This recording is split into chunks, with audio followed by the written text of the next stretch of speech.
Europe. Europe 1.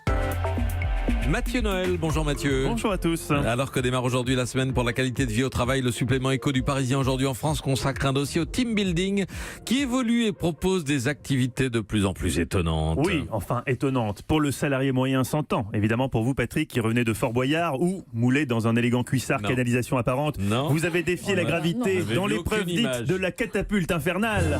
Expérience ultime du team building s'il en est, puisque quand vous avez réalisé que vous seriez propulsé à 30 mètres au-dessus du fort, vous avez dit non. Passepartout lui a dit si. Oh là là là là. Évidemment, à côté de ça, toute activité de team building paraît fade. Mais pourtant, ce matin dans le Parisien, on découvre qu'en termes d'activité à la con, en termes d'innovation ludique au service de la cohésion salariale, c'est comme ça que les entreprises spécialisées appellent ça, les professionnels du secteur ne manquent pas d'idées. La tendance phare du moment pour cimenter une équipe, l'escape game. Le but, résoudre des énigmes pour parvenir à sortir d'un lieu. On signalera ici la spécificité d'Europe 1 qui pratique pour sa part une variante particulièrement fun de l'escape game, le staying game. Les salariés se creusent la tête pour savoir comment rester dans un lieu. On embrasse évidemment Raphaël Antoven. Oui, on peut pas tous les embrasser, on a 3 minutes. Non, toujours en vogue, les activités de dépassement de soi en groupe. Pour, je cite, transcender les individualités et révéler l'intelligence collective du groupe. Le tout sur une musique institutionnelle pourrie, mais libre de droit.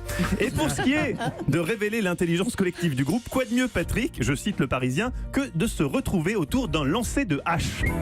Oui, on n'y pense pas assez au lancer de hache. Hein.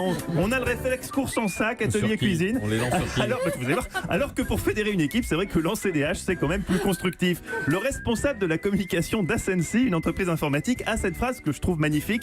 Les collaborateurs ne travaillent pas tous dans les mêmes locaux, donc le lancer de hache leur permet de se retrouver. Raisonnement imparable, ils ne pouvaient pas faire du ping-pong. Pour une pratique qui devrait faire des émules, ici à Europe 1, gageons que certains ne seraient pas contre. Dis-moi, est-ce que tu as bien compris qui je suis? Oui, non, Franck, attends, il y a des règles de sécurité pour le lancer de hache, on peut pas faire n'importe comment. En attendant, on peut d'ores et déjà annoncer le prochain séminaire Team Building d'Europe 1 qui aura lieu cet été en Bretagne où Vincent Hervouet a eu l'amabilité de nous ouvrir les portes de son manoir. 60 hectares de fun.